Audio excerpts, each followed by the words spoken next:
claro, de hecho, se pueden condenar a personas a todos los problemas que decís vos, absolutamente, y que con la mediación penal se evitan, porque incluso se evitan condenas, porque pueden arreglar partes perfectamente y se evitan condenas, y que ahora vuelvo a decirles, después se los explicaré mejor bien, el tema de la extinción de la acción penal por parte del Código Penal, cuando se ha cumplido un acuerdo de mediación penal, que esto es fundamental para el tema de los antecedentes, para el tema de conseguir trabajo. Recuerden que además una condena de estas queda en los antecedentes. Acá en el tema de la solución de conflictos queda como solución de conflicto y no perjudica en ese aspecto.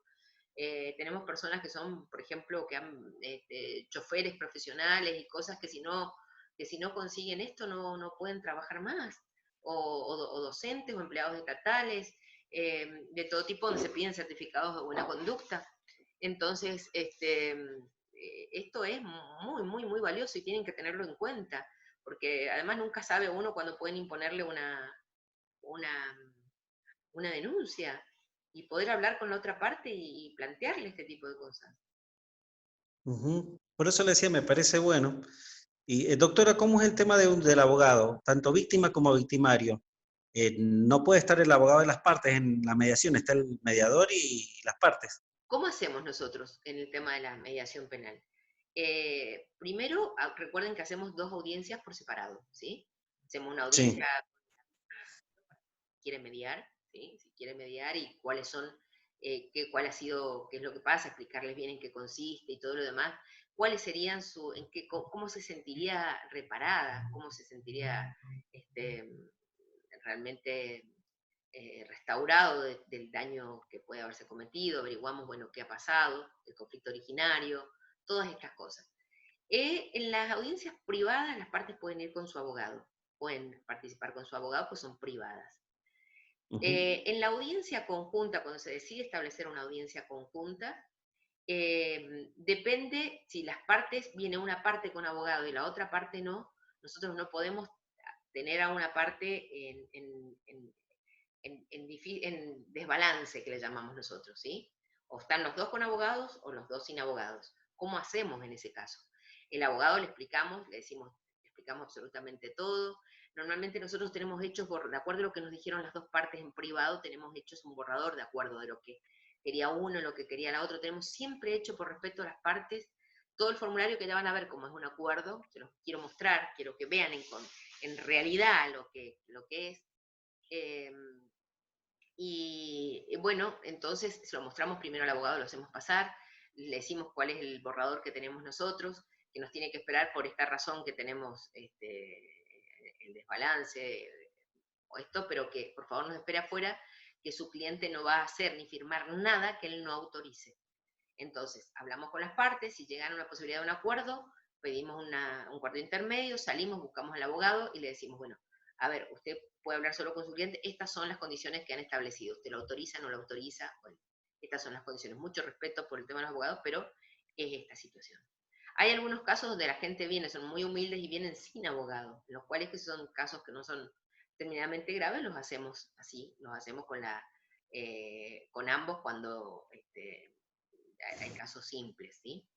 Y cuando son casos muy, muy complejos, bueno, por esto que les digo, lo ideal es que vengan con los dos con abogados para que se queden tranquilos de la situación de cada uno. Muchas veces el abogado les dice, bueno, qué hacer, o viene, los trae y dice, bueno, yo sigo para ver otra causa y después vuelvo, sobre todo cuando ven las privadas. Así que, bueno, esta es la situación de los profesionales. Cuando están, bueno, por supuesto, firman y saber, cuando participan en la mediación, han participado en las privadas y después, bueno, están y participan y demás, también ellos pueden cobrar honorarios por esto. De hecho, les cobran por acompañarlos a mediación y todo, que nunca, nunca va a ser un honorario que va a cobrar un juicio, esos montos muy altos de un juicio, porque es una mediación, pero va a cobrar rápido, seguro, y va a ser su trabajo. ¿Y qué le permite la mediación? Le permite que a veces casos simples los pueda resolver rápido y darle una respuesta rápida a su cliente y dejar el tiempo necesario para estudiar y dedicarse a esos trabajos que son a través de juicios procesales penales largos y difíciles, en los cuales puede poner toda su voluntad. O sea que puede trabajar en las dos cosas, ¿se entiende? Sí, sí, sí, más que claro, le agradezco. Bien. Profesora, ¿Sí? en el caso del ofensor, ¿puede tener antecedentes? O sea, ¿puede esta no ser la primera causa Muy, para ser partícipe? muy buena pregunta. ¿Cómo es tu nombre? Inés. Inés. Es que no los veo yo acá, no los puedo ver. Así que me van diciendo, soy Inés, para que sepa quién. Ah, Bueno, bueno. ya les he dicho que tengo limitaciones con el tema este de la tecnología, así que, bueno, ven que puedo pasar los procesos, les puedo ir explicando, pero vieron que es importante el tema de esto para que ustedes vayan siguiéndome. Y no es lo mismo lo que uno explica y lo que ve visualmente a la vez. Ustedes saben que todos tenemos memoria visual, auditiva y emotiva, entonces pueden ir mirando lo que yo les digo y fijándolo, y después lo van a volver a fijar cuando lo lean, ¿no? Entonces, ¿qué me preguntabas vos? Si el ofensor Bien, si tiene antecedentes, tiene... bien. Nosotros tenemos como principal, principal beneficiario de la mediación penal aquellos que son principiantes, que no tienen ninguna Antecedente. antecedente anterior, ninguna ofensa anterior.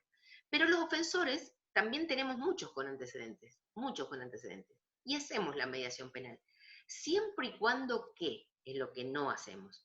Y que se los explicamos los jueces, tenemos, si pudiera mostrarles también se los mostraría, cuando vemos que viene una persona que es reiterante, reincidente, en hechos de la misma categoría y la misma gravedad. Viene un robo y miramos los antecedentes, porque a mí me llega el expediente completo, y veo que tiene robo con uso de arma, un anterior, un robo en poblado y en banda, tiene tiene hurto con escalamiento. Bueno, entonces estamos viendo que es una persona que es peligrosa, Sí. que no merece la mediación penal porque estaría burlando la justicia, o sea, está evitando con una mediación penal ir a la cárcel. Entonces, esta no es la función de la mediación penal. Pero si veo una persona que tiene antecedentes de algunas lesiones, o que tiene un antecedente de incumplimiento de deber de asistencia familiar, que tiene algún antecedente de un daño, que tiene algunos antecedentes que no significan esta peligrosidad, igual lo hacemos. Por Gracias. ejemplo, ¿cuál dirías? No, que en los jóvenes, a veces muchos de los menores no es el primer delito. Yo digo, a lo mejor no pueden participar los que ya tengan antecedentes. Por eso preguntaba. Bueno, con los jóvenes tenemos todo, y es un tema que tenemos una mediación específica, incluso tenemos un protocolo nacional de mediación de menores, y que tiene que ver también los hechos que ha cometido, si son hechos antes de a qué edad los cumplen, y qué gravedad tienen. Pero los menores siempre se intenta que realicen una mediación, porque tienen la justicia lo que quiere es que hagan sea un tema pedagógico, que aprendan a que los conflictos tienen consecuencias, que las cosas que vos haces tienen consecuencias, que que te va a salir más caro porque lo vas a tener que restaurar, que vas a tener que poner la cara. Entonces, lo que quiere la justicia es que hagan la mediación penal y darle la oportunidad de que puedan seguir adelante, siempre y cuando no se trate de delitos, ya lo van a ver las exclusiones de mediar, delitos que sean graves o de grave trascendencia social. Yo me parece que en el tema de penal de menores es re importante porque permite el reconocimiento de la comisión de un delito y la responsabilidad es sumamente importante para el aprendizaje y la formación de ese joven. O sea, le permite asumir y a futuro un cambio de actitud re importante. Totalmente, absolutamente. Por eso decimos que en cuanto al tema, a todos, adultos y a mayores y menores, pero los menores es totalmente pedagógico. Entonces lo que busca la justicia es que les enseñemos primero que se confronten con el escuchar a la víctima el daño que le causaron, que vean qué es lo que hicieron, qué daño causaron cuando escuchan a la víctima. Y además que se tengan que poner la cara, se tengan que responsabilizar, y que no es gratis las cosas que hacen, que tienen consecuencias. Y que esta es una oportunidad que les da la justicia para que ellos entiendan que pueden resolver sus conflictos de otra manera. Entonces, es muy importante, es muy linda la mediación juvenil, muy, muy linda.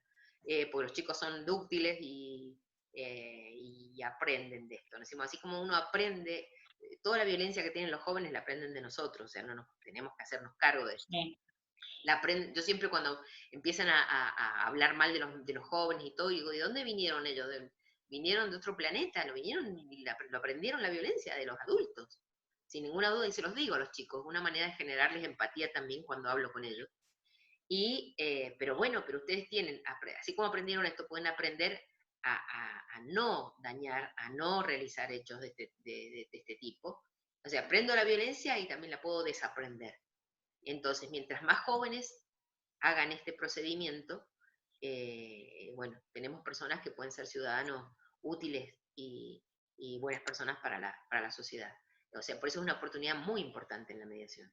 Y pueden tener algunos antecedentes, sí, pero por eso digo, nos sirven. Y además cuando nosotros les decimos, a veces les preguntamos, bueno, ¿usted tiene antecedentes? No, como dicen en la fiscalía, no, soy responsable, no tengo nada que ver, no fui.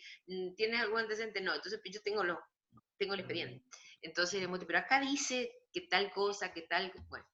Entonces, como diciendo, está escrito todo esto, entonces no sigas, estos son tus antecedentes para el día de mañana trabajar, tú quieres tener una familia, quieres tener hijos, entonces querrás darles un buen futuro y tener vos un buen futuro.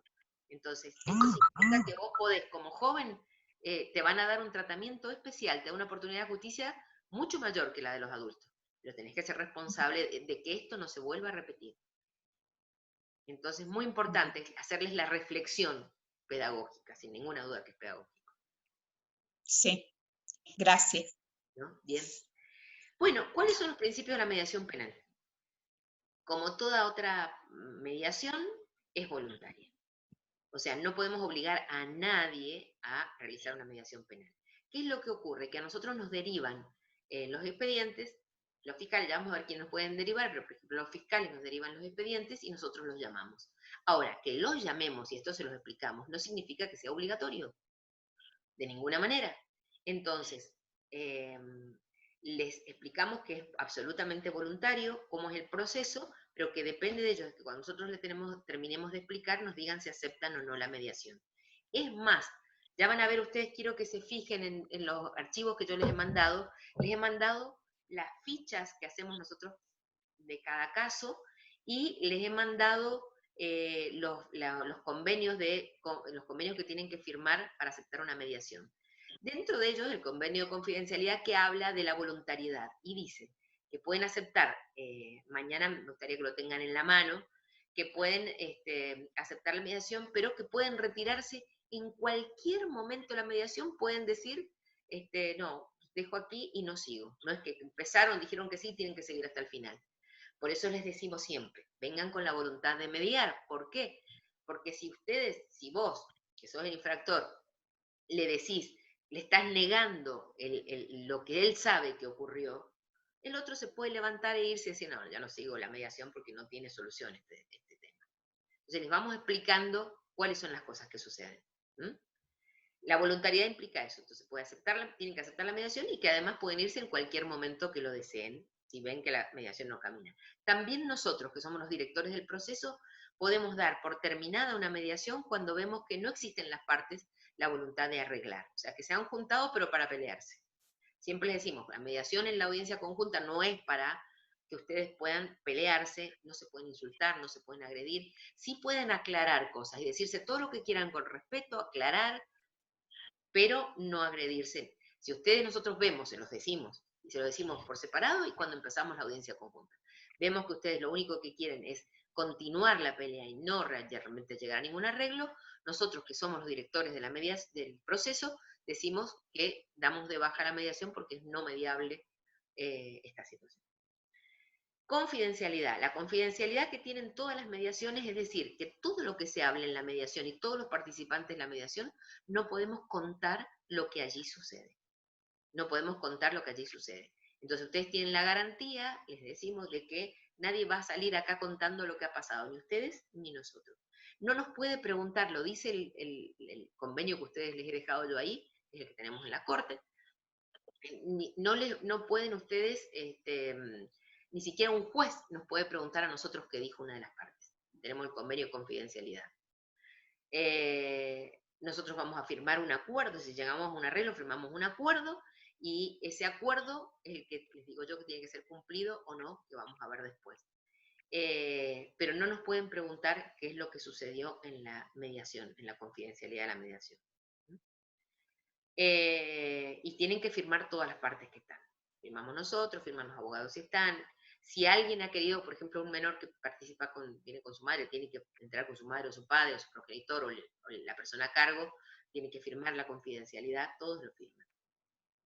Es informal, tenemos una informalidad, no tenemos la formalidad de un proceso penal con todos esos pasos, tenemos la informalidad de poder hacer una reunión, de poder esperar, bueno, hacer un cuarto intermedio, ir dirigiendo el proceso a un camino informal, absolutamente. Al final sí tiene que terminar en un acuerdo, sí termina en un acuerdo de partes. Es totalmente gratuito.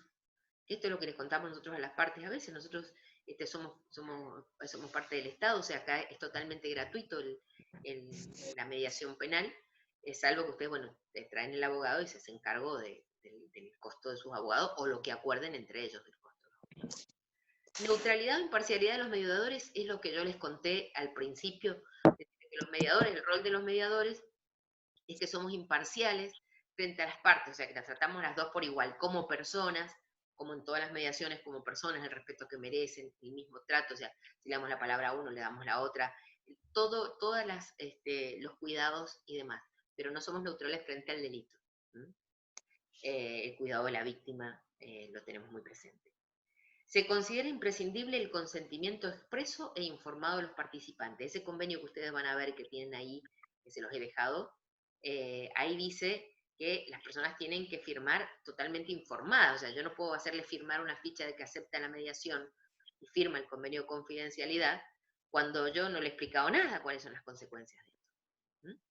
Esto no puede ser de ninguna manera. Tiene que ser que yo les haya explicado, y tan es así que en las audiencias privadas les he contado, después de que le explicamos todo, le decimos, ¿le han quedado algunas dudas? ¿Qué dudas tiene? Cuéntanos y pregúntenos, cosa que usted tiene que aceptar, absolutamente convencido de qué pasa si no acepta, qué pasa si acepta, qué pasos pueden ocurrir, qué va a pasar.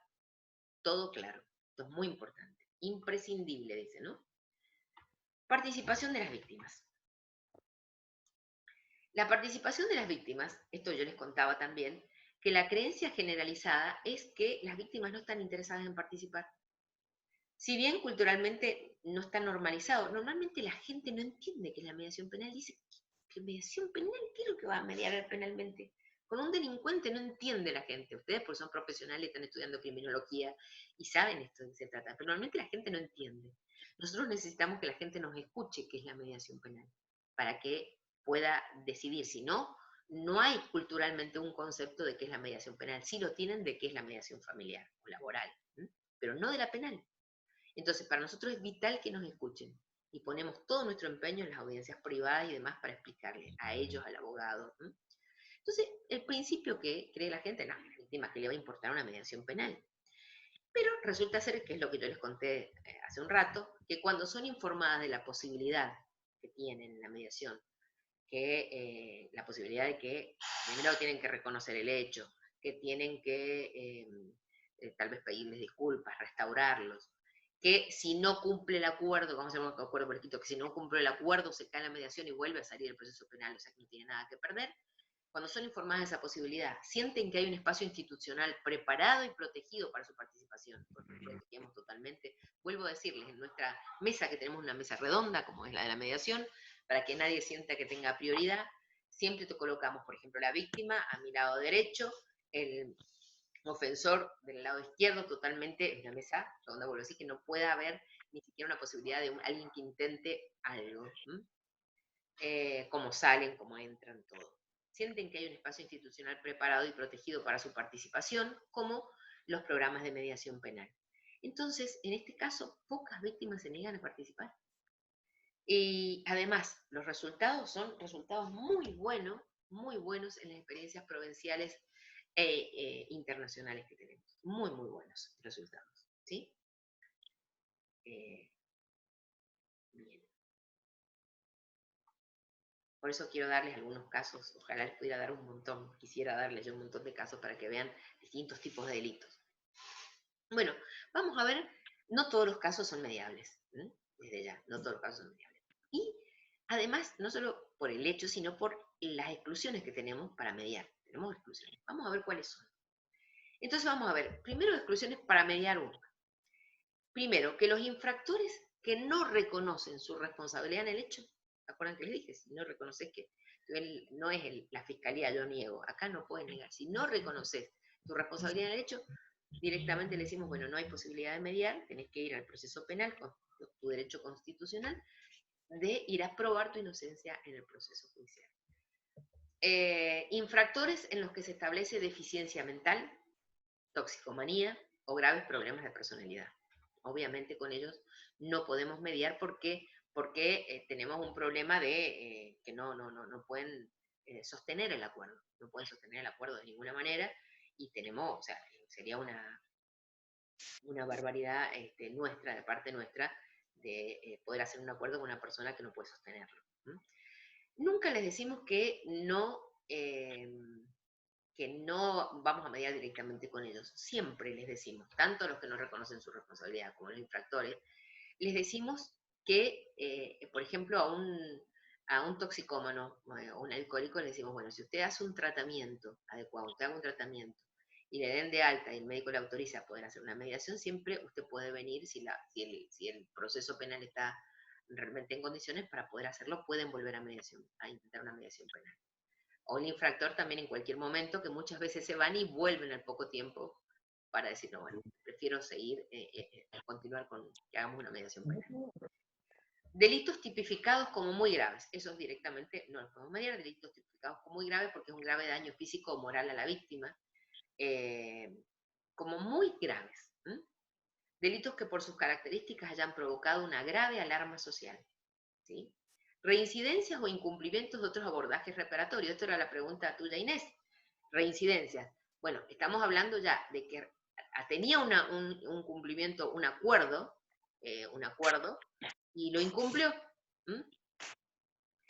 O reincidencia. Vamos a ver qué calidad tiene. Por ejemplo, si es un incumplimiento de un acuerdo que hemos hecho relativamente cerca y podemos todavía remontarlo y volver a decir, bueno, a ver, veamos, demos otra oportunidad y veamos, depende de las condiciones, ¿sí? Y depende de qué tipo de reincidencia. Estamos hablando de reincidencias, como ya les conté yo, esta de los robos y demás, que les decía que, bueno, viene por robo y después tiene antecedentes, 15 más, robo a mano armada, robo en poblado en banda, hurto con escalamiento, bueno, imposible, o sea, no hay manera de poder pactarlo. Exclusiones para mediar dos, aspectos legales, acá ya de acuerdo a lo que dice la ley. Las exclusiones para mediar dos dice, cuando en la legislación aplicable existan criterios de oportunidad reglados. Es decir, hay ciertas legislaciones, cada provincia tiene, la mediación penal va a depender de la legislación procesal de cada una de las provincias. Y vamos a ver que hay provincias que lo tienen reglado y otras no reglado. Reglado significa que va a decir, se puede hacer la mediación penal dentro de estos parámetros. Por ejemplo, nosotros en la acordada, que también la tienen ustedes como material, la acordada de Mendoza, en el material del protocolo, cuando inicia, la acordada esta se hace en el 2008. Yo les dije que nosotros en la segunda circunscripción empezamos un año antes. Ese año antes, en el 2007, no teníamos la acordada, hicimos nuestra propia protocolo de actuación junto con los fiscales y los jueces penales, con la cual nos seguimos rigiendo por ella y tenemos una amplitud de casos muy grande, más que en Mendoza. Avanzamos mucho más en el tiempo y hicimos hechos mucho más graves. Pero esta es la acordada que rige ahora, sobre todo, ya van a ver que en Mendoza, por ejemplo, derivaban los casos una mesa de participantes. Nosotros nunca lo tuvimos, eso directamente. Entendemos que el expediente debe ser directamente, deben confiar en el mediador que llega, y cuando el mediador no puede decir si por la carátula el expediente es mediable o no mediable, sino depende cuando nosotros nos guiamos por la carátula. Acuérdense que no es la infracción, es el conflicto que hay adentro. Hasta que veamos cuál es el conflicto que hay adentro, podremos ver si es mediable o no mediable. Presunto autor, ¿qué dice nuestra acordada? Que sí tenemos que respetar. Que el presunto autor debe ser punible, primeramente. Entonces, acá estamos hablando en principio que deberían ser mayores de 16 años. En los menores mayores de 16 años.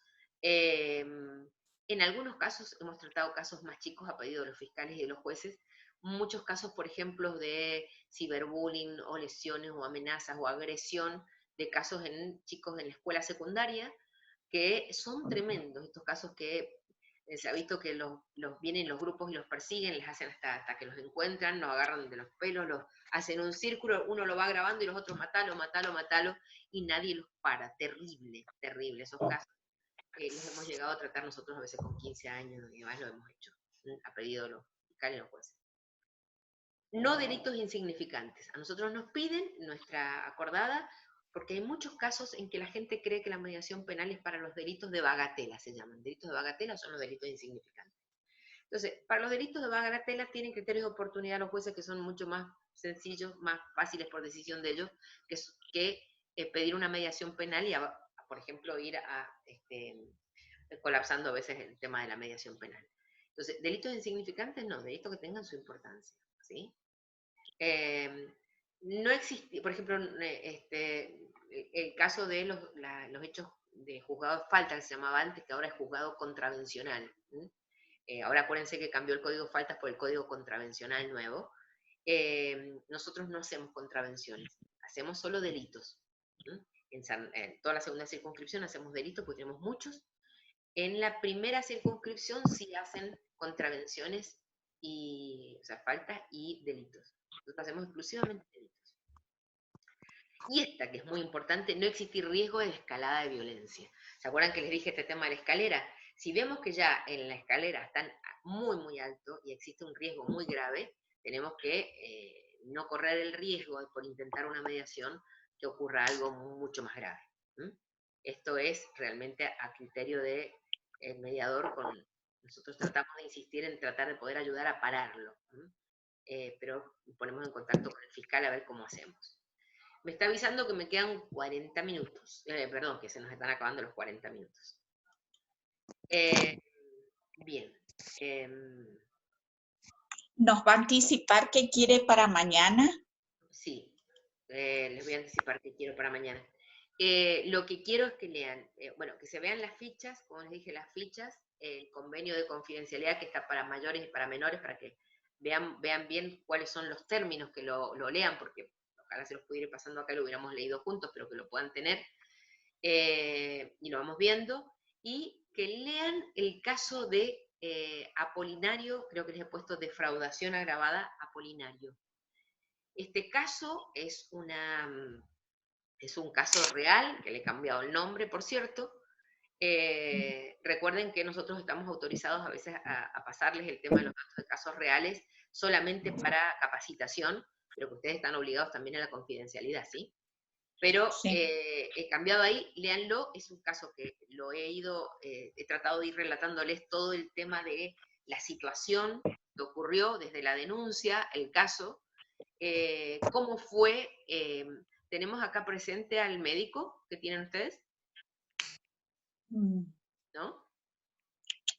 Bueno, tenemos, por ejemplo, el tema de la pericia médica, psiquiátrica, que creo que fue fundamental para la resolución del caso. Y cómo fue la posibilidad, después vamos a ver cómo fue el acuerdo y todo, para que ustedes tengan una visión de un caso que no era precisamente simple, un caso que afecta a vulnerabilidad, sobre todo a personas en estado de vulnerabilidad. Es una defraudación agravada por el estado realmente de vulnerabilidad de las personas. Y cómo realmente después ustedes tienen que ver también y contestarme si realmente creen que ahí también para contestar si realmente creen las respuestas, si creen que este proceso en la justicia hubiera tenido, contestar si en la justicia común hubiera tenido la contestación de estas preguntas que les hago. Pero quiero que ahí se armen una idea, por ejemplo, de qué casos y qué cosas y cómo influye lo que está en el expediente. En muchas mediaciones, en muchas provincias, les mandan nada más que una copia, un formulario con la copia, es decir, la denuncia y los datos de las personas y nada más. Esto es un error. Nosotros, el expediente penal para nosotros es valiosísimo, porque vienen, como les dije yo, los antecedentes. Viene la denuncia, vienen a veces las pericias médicas o psicológicas. toda la informe de los asistentes sociales, en el cual para nosotros esto es valioso, las declaraciones de los testigos, con lo cual nos sirve a nosotros para preguntar y a veces poder indagar sobre este conflicto original, que le decimos nosotros que puede ser después consecuencia el que nos está llegando a nosotros. Es valiosísimo. Entonces, es como que he tratado de hacerles una... Ahí también está creo que les he mandado la carátula del expediente para que vean cómo está caratulado el expediente. Es una foto así borrosa se ve, pero como es la carátula.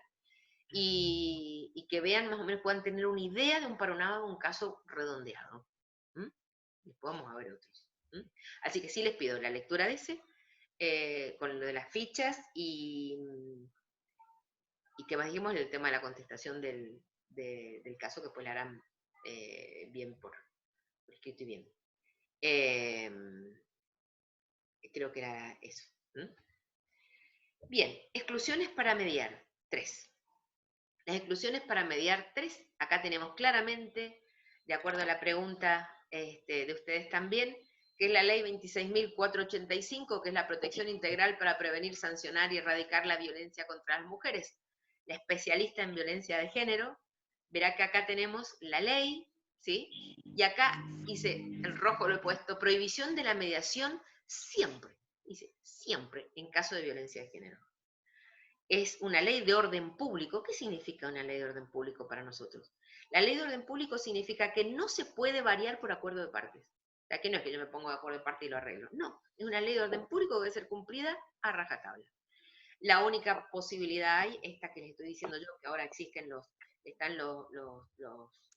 fiscales, las fiscalías de violencia de género, cuando dicen, vienen con informe psiquiátrico y psicológico de que no sería un caso de violencia de género en el momento. Acuérdense que en el momento siempre el informe dice que es en el momento actual, que le decimos nosotros que primero citamos a la víctima y vemos, si a nosotros nos parece que esto continúa, no es que todo el momento no nos da ninguna garantía a nosotros, que no vaya y la mate. Entonces, ahí decimos nosotros que pese a lo que están en los informes, nosotros, acuérdense que somos directores del proceso y decidimos que sí y que no, que nosotros damos por no mediable de acuerdo a la ley 26.485. La ley dice, violencia contra las mujeres, toda conducta, acción o omisión que de manera directa o indirecta, basada en una relación desigual de poder, afecte su vida, su libertad, su integridad física, psicológica, sexual, económica o patrimonial, como así también su seguridad personal. Tipos de violencia: física, psicológica, simbólica, laboral, sexual, económica, patrimonial. Nosotros tenemos, dentro de la ley, establece, en 2 artículos, establece específicamente la prohibición de realizar mediaciones en estos casos. Lo dice la ley. Exclusiones para mediar, 4. Esta en función de los participantes. Acá podríamos agregar también la que pusimos al principio, que nos dice la acordada a nosotros, que es en el caso de las personas que tengan alguna disminución de su capacidad mental, toxicomanía, alcoholismo, etc. También en función de los participantes en el proceso de duelo. Esto hay que tenerlo muy presente. En el proceso de duelo, los psicólogos, todo el personal, la mayoría de ustedes sabe que es decir, a veces un hecho no es mediable per se, no es que no sea mediable porque no es mediable el caso, sino porque uno de los participantes, sobre todo la víctima, está en proceso de duelo. Entonces, no si es mediable o si no, si es el momento para realizar una mediación penal. Lo que nosotros tenemos que ver es eso, si es el momento para realizar mediación penal. Ustedes acuérdense, ¿se acuerdan con el tema de los terroristas ETA en España? ¿Se acuerdan del terrorismo ETA que eran los vascos que pusieron bombas por todos lados, que hicieron desastres, mataron muchísimas personas en España y demás? Que se llegaron a hacer mediaciones después entre los terroristas y los familiares de las víctimas de ellos, que llegaron a hacer y perdonar después de mucho tiempo, es decir, ya habían elaborado el duelo y era preferible cerrar esa herida cuando, escuchando las disculpas y las cosas, aunque los otros siguieran en prisión y demás, pero llegar a cerrar esta situación. Entonces, muchas veces hay en muchos casos que hay que ver si el tema no es que sea mediable o no, sino si estamos en el proceso de duelo. Poder decirle, mire, ahora no es el momento, porque realmente las heridas están abiertas mucho. Si usted quiere, después de pasado un tiempo, quiere volver, nosotros estamos acá para esperar. Cuando hay un deseo de venganza punitivo, cuando hay en la víctima, uno le dice todas las posibilidades que tiene y demás, dice, no me importa recuperar la plata, no me importa, no, quiero que lo castiguen, quiero que siga el proceso penal y quiero que lo sentencien y lo castiguen. Usted corre el riesgo, o sea, siempre se corre el riesgo de que no hay juicio. Por ejemplo, los abogados jamás podemos dar la seguridad que un juicio va a ser ganado o perdido, nunca podemos decirlo. ¿No? Pero bueno, las personas quieren realmente que siga el proceso penal, que siga todo, que tenga que ser llamado al banquillo, que siga el proceso penal, aún a veces con los riesgos que puede haber. Es totalmente su derecho constitucional. Y en otros casos, cuando vemos que falta información o resolución previa a nuestros procesos, por ejemplo, en la justicia civil. Por ejemplo, hay casos donde hay delitos nos llega a nosotros en el expediente por delito de usurpación, de una persona que le ha quitado la propiedad a otra. Entonces llega, este es el delito de usurpación, le ha quitado la propiedad a otra que era el propietario. Resulta ser que cuando hablamos con ellos nos damos cuenta que lo que ocurre, ¿esto puse a grabar? Sí, ¿no? Sí. Ya me había asustado. Cuando empezamos a hablar nos damos cuenta que la persona que está denunciada está ahí hace más de 20 años, que ha iniciado toda lo que sería ¿ha escuchado usted los títulos supletorios? La prescripción adquisitiva para quedarse con la propiedad después de 20 años de vivir ahí, sin que el dueño los haya sacado. Entonces nosotros no podemos hablar de un delito de usurpación hasta que no termine el juicio civil y diga realmente si el dueño sigue siendo el dueño o no. En este caso no podemos hacer nada. Mediación penal en la práctica.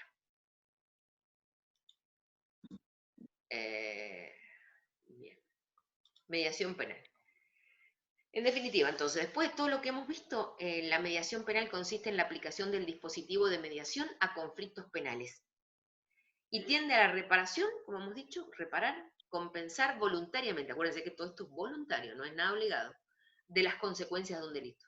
Teniendo en mira, esto es muy importante que lo miren, teniendo en mira los intereses y las posibilidades